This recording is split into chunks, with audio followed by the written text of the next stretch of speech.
Good morning, students. Last time we have started D and F block chapter. Till now we have defined D and F block elements, their electronic configuration we have done, and elements of D block also we have done. The elements of D block are also known as transition elements. We have a special definition for transition elements as well. We have studied that D block elements are divided into 4 series: 3D series, 4D series, 5D series and 6D series. These 4 series of elements are present from group 3 to 12. Today we will start with the physical properties of transition elements. First property is atomic and ionic size. Atomic size और आयनिक size की बात करेंगे बेटा.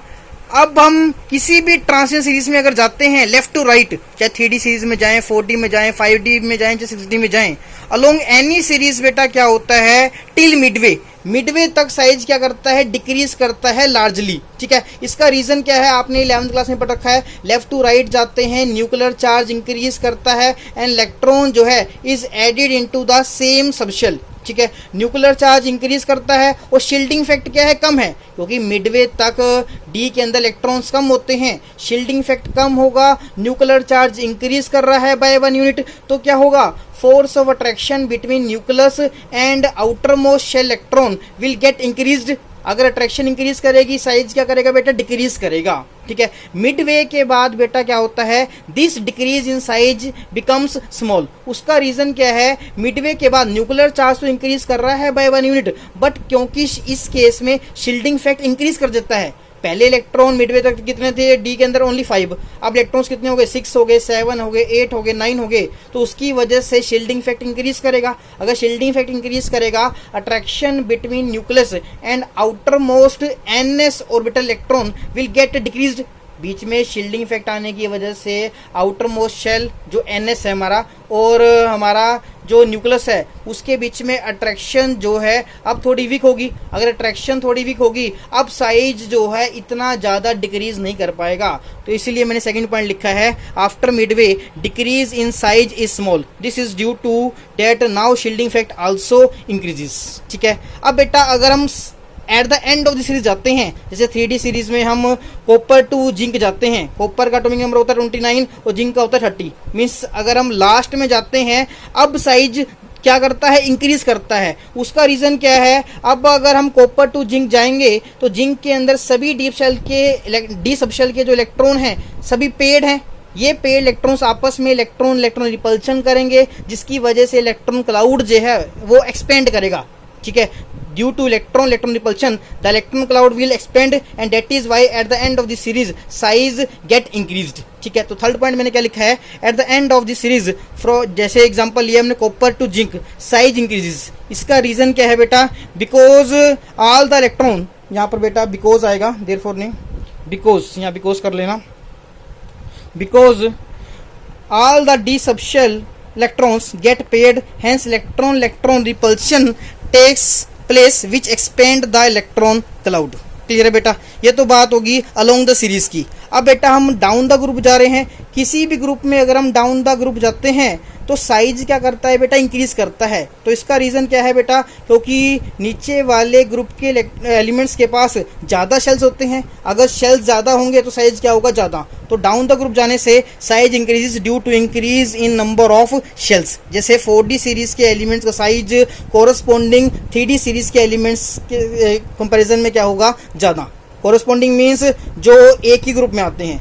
4D series के elements का size ज़्यादा होगा as compare to elements of 3D series से. ठीक है, बट अगर हम 4D series to 5D series जाते हैं, एलिमेंट्स का साइज नियरली सेम होता है. वैसे तो 5D सीरीज के एलिमेंट का साइज ज़्यादा होना चाहिए, मगर एक्सपेरिमेंटल ऑब्जर्वेशन क्या है, 4D and 5D series elements का साइज नियरली क्या होता है, सेम होता है. This is due to lanthanide contraction. ये किसकी वजह से होता है बेटा, लेंथोनाइट कॉन्ट्रैक्शन की वजह से. अब लेंथोनाइट कॉन्ट्रैक्शन आपको जब हम F ब्लॉक एलिमेंट स्टार्ट करेंगे उसमें हम एक्सप्लेन करेंगे, तब आपको ये पॉइंट ज़्यादा क्लियर होगा. इस पॉइंट को आपने मार्क कर लेना है, इसको हम एफ ब्लॉक में ज़्यादा क्लियर करेंगे, ठीक है। तो मैंने क्या बताया, डाउन द ग्रुप जाने से साइज इंक्रीज करता है due to increase in number of shells, ठीक है। इसलिए 3D सीरीज के एलिमेंट का साइज छोटा है as compare to that of 4D series elements. But अगर हम 4D to 5D series element जाते हैं तो कोरस्पोंडिंग एलिमेंट्स का साइज नियरली सेम होता है। This is due to lanthanoid contraction. Clear बेटा। तो एटॉमिक और आयनिक साइज के बेटा आपने ये 4-5 पॉइंट्स आपने अच्छे से याद रखने हैं। Along any transition series till Midway size decreases largely, this is because nuclear charge increases and shielding effect is small. After midway, this decrease in size becomes small because now shielding effect also increases, ठीक है बेटा।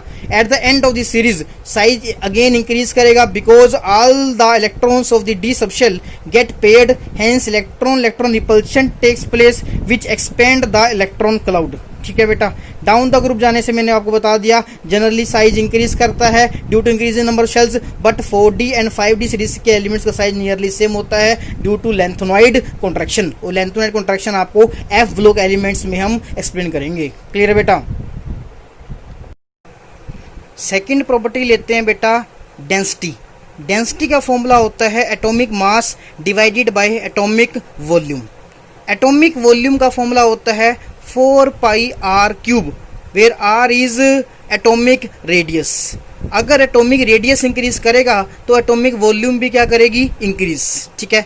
अब अगर बेटा हम किसी भी series में लेफ्ट टू राइट जाते हैं तो एटॉमिक मास क्या करता है, इंक्रीज करता है, और एटॉमिक रेडियस क्या करता है, डिक्रीज। रेडियस के डिक्रीज होने से एटॉमिक वॉल्यूम क्या करेगी, डिक्रीज करेगी। मीन्स लेफ्ट टू राइट जाने से एटॉमिक मास क्या करता है, इंक्रीज करता है, एटॉमिक वॉल्यूम क्या करता है, डिक्रीज करता है। Therefore by formula 1 density will increase, क्योंकि न्यूमरेटर इंक्रीज कर रहा है, डिनोमिनेटर डिक्रीज कर रहा है, तो दोनों ही फैक्टर की वजह से डेंसिटी क्या करेगी, इंक्रीज करेगी, ठीक है। अब अगर बेटा हम at the end of the series जाते हैं, जैसे मैंने आपको पीछे बताया था फ्रॉम जिंक टू कॉपर जाते हैं, तो साइज क्या करता है, इंक्रीज करता है। रिमेनिंग सीरीज में तो साइज डिक्रीज करता है, बट एंड में जाके साइज इंक्रीज करता है। साइज इंक्रीज करने से एटॉमिक वॉल्यूम क्या करेगी, इंक्रीज करेगी। अब इस केस में बेटा डेंसिटी क्या करती है, डिक्रीज करती है, ठीक है बेटा। अब तुम कहोगे सर तो ऐसे तो एटॉमिक मास भी इंक्रीज करता है, ठीक है। अगर एटॉमिक मास भी इंक्रीज कर रहा है, एटॉमिक वॉल्यूम भी इंक्रीज कर रहा है, तो डेंसिटी को तो चेंज होना नहीं चाहिए। बट यहाँ पर ऑब्जर्वेशन बेटा क्या है, eight the end of the series density decrease करती है। तो डेंसिटी डिक्रीज तभी कर सकती है अगर एटॉमिक वॉल्यूम में इंक्रीज क्या होगा, ज़्यादा। क्लियर है। तो eight the end of the series बेटा क्या होता है, एटॉमिक वॉल्यूम में इंक्रीज ज़्यादा होता है as compare to atomic mass, and therefore density क्या करती है, डिक्रीज करती है। अब अगर बेटा हम डाउन द ग्रुप जाते हैं तो एटॉमिक मास भी इंक्रीज करता है और एटॉमिक वॉल्यूम भी इंक्रीज करती है, ठीक है। मगर एटॉमिक मास में इंक्रीज ज़्यादा होता है as compare to increase in atomic volume, तो नेट रिजल्ट बेटा क्या निकलेगा कि डेंसिटी क्या करेगी, इंक्रीज करेगी। क्या बताया मैंने, डाउन द ग्रुप जाने से एटॉमिक मास भी इंक्रीज करता है और एटॉमिक वॉल्यूम भी क्या करती है, इंक्रीज करती है। बट हमारे पास एक्सपेरिमेंटल ऑब्जर्वेशन क्या है, डाउन द ग्रुप जाने से डेंसिटी इंक्रीज करती है, और वो तभी हो सकता है जब increase in atomic mass is much greater than increase in atomic volume. Clear है। तो बाय फॉर्मूला 1 हम ये कह सकते हैं कि डेंसिटी डाउन द ग्रुप जाने से क्या करेगी, इंक्रीज, ठीक है। तो एक्सपेरिमेंटल ऑब्जर्वेशन क्या है बेटा कि इस ट्रांजिशन एलिमेंट्स में सबसे लोएस्ट डेंसिटी किसकी होती है, स्कैंडियम जो 3D सीरीज का एलिमेंट है, और हाईएस्ट डेंसिटी किसकी होती है, ओस्मियम एंड इरिडियम की जो 5D सीरीज के एलिमेंट्स हैं। क्लियर बेटा। डेंसिटी का फॉर्मूला मैंने क्या बताया था आपको, atomic mass divided by atomic volume. Left to right जाने से डेंसिटी इंक्रीज करती है और at the end of the series density एक बार क्या करती है, डिक्रीज। क्लियर है बेटा। डाउन द ग्रुप जाने से डेंसिटी क्या करती है, अगेन इंक्रीजेस। क्लियर है बेटा। थर्ड प्रॉपर्टी लेते हैं बेटा melting and boiling point. Melting और बॉइलिंग पॉइंट आपको पता है डिपेंड करता है मेटल मेटल बॉन्डिंग के ऊपर। एक मेटल का मेल्टिंग पॉइंट या बॉइलिंग पॉइंट ज़्यादा होगा या कम होगा, that will depend upon the force of attraction between different component metals, ठीक है। That is metal metal bonding. Metal metal bonding जितनी स्ट्रॉन्ग होगी मेल्टिंग पॉइंट और बॉइलिंग पॉइंट उतना ही ज़्यादा होगा, और वो मेटल क्या होगा, हार्ड होगा, ठीक है। और ये मेटल मेटल बॉन्डिंग जो है ये किसके ऊपर डिपेंड करती है बेटा, नंबर ऑफ अनपेड इलेक्ट्रॉन्स के ऊपर। अब देखो कैसे, ये हमने इलेक्ट्रॉन सी मॉडल दिखा रखा है बेटा। इस इलेक्ट्रॉन सी मॉडल में क्या है, मेटल कंटेनिंग पॉजिटिव चार्ज है जिसको हम कर्नल्स भी कहते हैं, and simultaneously there are present unpaired electrons, ठीक है। Unpaired electrons are mobile electrons, ठीक है। This is known as electron sea model of atom, ठीक है। अब यहाँ पर देखो क्या है, ये है कर्नल और ये है कर्नल, ये इन दोनों के ऊपर पॉजिटिव चार्ज है, तो ये डायरेक्ट तो आपस में अट्रैक्ट नहीं कर सकते, तो ये इनडायरेक्टली अट्रैक्ट करते हैं via electron, this unpaired electron की वजह से। ये इलेक्ट्रॉन इसके साथ भी अट्रैक्टेड है और इसके साथ भी अट्रैक्टेड है, तो इस अनपेड इलेक्ट्रॉन ने क्या कर रखा है, इनडायरेक्टली इन मेटल आयंस को क्या कर रखा है, अट्रैक्ट कर रखा है। जितने ज़्यादा अनपेड इलेक्ट्रॉन्स होंगे मेटल आयंस के बीच में अट्रैक्शन उतनी ही ज़्यादा होगी, और आप कह सकते हैं कि मेटल मेटल बॉन्डिंग उतनी ही क्या होगी, स्ट्रॉन्ग होगी। क्लियर है बेटा। तो मेटल मेटल बॉन्डिंग किसके ऊपर डिपेंड करती है, नंबर ऑफ अनपेड इलेक्ट्रॉन्स के ऊपर, और मेल्टिंग और बॉइलिंग पॉइंट किसके ऊपर डिपेंड करता है बेटा, मेटल मेटल बॉन्डिंग के ऊपर, ठीक है। अब डी ब्लॉक एलिमेंट्स की बात करते हैं। जनरली क्या होता है बेटा, डी ब्लॉक एलिमेंट्स के पास अनपेड इलेक्ट्रॉन्स होते हैं in their n-1d and ns subshell, ठीक है। जैसे आप बेटा स्कैंडियम को देख लो, स्कैंडियम की कन्फिग्रेशन क्या है, 3d1 4s2, तो 3d में एक अनपेड इलेक्ट्रॉन है। अगर आप टाइटेनियम को देखोगे 2 अनपेड इलेक्ट्रॉन होंगे। मैंगनीज को देखोगे उसकी कन्फिग्रेशन है 3d5 4s2, उसके पास 5 अनपेड इलेक्ट्रॉन्स हैं। तो जनरली बेटा क्या होता है, डी ब्लॉक एलिमेंट्स के पास अनपेड इलेक्ट्रॉन्स होते हैं इन n-1d एंड ns सबशेल। जैसे क्रोमियम की बात करते हैं, क्रोमियम की कन्फिग्रेशन है बेटा 3d5 और क्या है उसकी 4s1, ठीक है। तो इसके पास 6 अनपेड इलेक्ट्रॉन्स हैं, ठीक है। तो अनपेड इलेक्ट्रॉन्स होने की वजह से इनमें मेटल मेटल बॉन्डिंग क्या होती है, स्ट्रॉन्ग होती है, और अगर मेटल मेटल बॉन्डिंग स्ट्रॉन्ग होगी, इनका मेल्टिंग और बॉइलिंग पॉइंट क्या होगा, हाई होगा, और ये क्या होंगे बेटा, हार्ड होंगे। क्लियर है। डी ब्लॉक एलिमेंट्स के पास अनपेड इलेक्ट्रॉन्स होते हैं and that is why they have strong metal metal bonding and hence their melting and boiling point is high and they are also hard. इसका exception case है बेटा zinc, cadmium and mercury.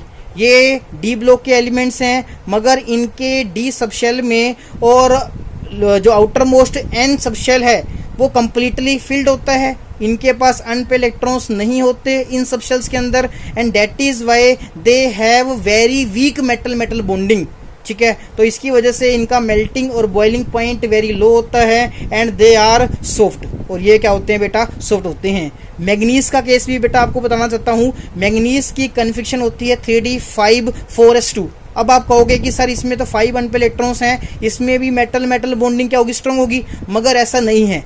इसके बेटा 5 unpaired electrons हैं, और 3d5 आपको पता है स्टेबल हाफ फील्ड कन्फिग्रेशन होती है, और 4s में इसके पास 2 इलेक्ट्रॉन्स हैं जो फुली फील्ड कन्फिग्रेशन है, ठीक है। हाफ फील्ड और फुली फील्ड कन्फिग्रेशन दोनों होने की वजह से इसकी एक्स्ट्रा स्टेबिलिटी होती है, और इसके जो इलेक्ट्रॉन्स हैं वो मेटल मेटल बॉन्डिंग में इजिली पार्टिसिपेट नहीं करते, ठीक है। तो इसका भी मेल्टिंग और बॉइलिंग पॉइंट क्या होता है बेटा, कम होता है, ठीक है। इसके पास 5 अनपेड इलेक्ट्रॉन्स है but still it's melting and boiling point is low, क्योंकि मैंने बता दिया 3d5 4s2 कन्फिग्रेशन है इसकी स्टेबल, और हाफ फील्ड कन्फिग्रेशन है इसकी, फुली फील्ड होगी 4s की और हाफ फील्ड होगी 3d की।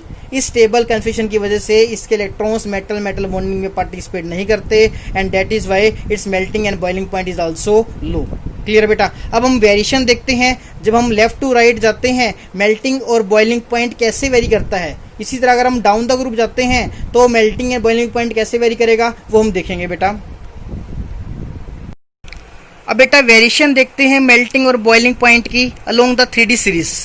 स्कैंडियम टू क्रोमियम जाते हैं, number of unpaired electrons in 3D subshell get increased, तो मेटल मेटल बॉन्डिंग स्ट्रॉन्ग होगी और मेल्टिंग और बॉइलिंग पॉइंट क्या करेगा बेटा, इंक्रीज करेगा। क्रोमियम टू मैग्नीज जाते हैं तो हम क्या देखते हैं कि मैग्नीज की एक्स्ट्रा स्टेबल कन्फिग्रेशन है, 3D के अंदर हाफ फील्ड कन्फिग्रेशन है और 4s की फुली फील्ड कन्फिग्रेशन है। इस स्टेबल कन्फिग्रेशन की वजह से इसके इलेक्ट्रॉन्स मेटल मेटल बॉन्डिंग में इजीली पार्टिसिपेट नहीं करते, या तुम कह सकते हो मेटल मेटल बॉन्डिंग इसमें वीक है, तो इसका मेल्टिंग और बॉइलिंग पॉइंट भी क्या होगा बेटा, लो होगा, ठीक है। मैग्नीज टू आयरन जाएंगे। अब आयरन के पास बेटा 4 अनपेड इलेक्ट्रॉन्स तो 3D में है, 1 अनपेड इलेक्ट्रॉन 4s में है, तो इसका मेल्टिंग और बॉइलिंग पॉइंट मैग्नीज के कंपेरिजन में तो ज़्यादा।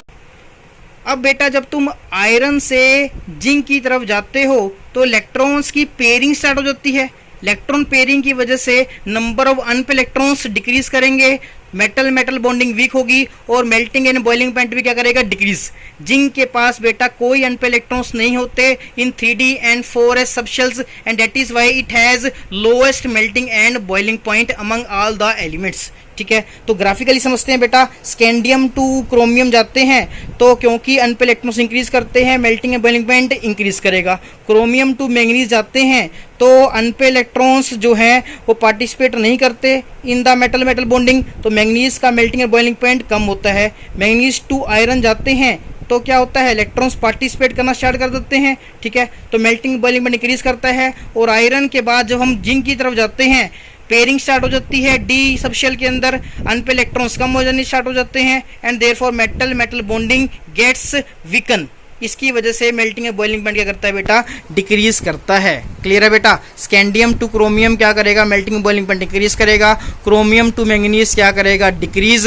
मैंगनीज टू आयरन इंक्रीज करेगा। और आयरन के बाद जब हम जिंक की तरफ जाएंगे, melting and boiling point starts decreasing. Zinc का मेल्टिंग बॉइलिंग पॉइंट बहुत कम होता है, ठीक है, एंड इट इज सॉफ्ट। इसका रीजन क्या है बेटा, क्योंकि जिंक के अंदर सभी इलेक्ट्रॉन्स पेड होते हैं, मेटल मेटल बॉन्डिंग वीक होगी और इसकी वजह से मेल्टिंग बॉइलिंग पॉइंट लो होगा और it will be soft. Clear है बेटा। अब हम पढ़ते हैं वेरिएशन डाउन द ग्रुप। अब पढ़ते हैं बेटा variation down the group. Down the group जाने से साइज इंक्रीज करता है और आयोन एंथैल्पी क्या करती है, डिक्रीज। आयोन एंथैल्पी डिक्रीज करने की वजह से जो इसके आउटर मोस्ट शेल के इलेक्ट्रॉन्स हैं, ठीक है, NS और N-D के इलेक्ट्रॉन्स हैं, वो क्या होंगे बेटा, they will be free to move, क्योंकि आयोन एंथैल्पी कम है, उनकी न्यूक्लियस के साथ अट्रैक्शन क्या होगी, कम होगी। अब अगर इलेक्ट्रॉन फ्री हैं तो वो मेटल मेटल बॉन्डिंग में इजीली पार्टिसिपेट कर सकते हैं, ठीक है। तो इसका रिजल्ट क्या निकलेगा बेटा, मेटल मेटल बॉन्डिंग स्ट्रॉन्ग होगी और मेल्टिंग और बॉइलिंग पॉइंट क्या करेगा बेटा, इंक्रीज करेगा।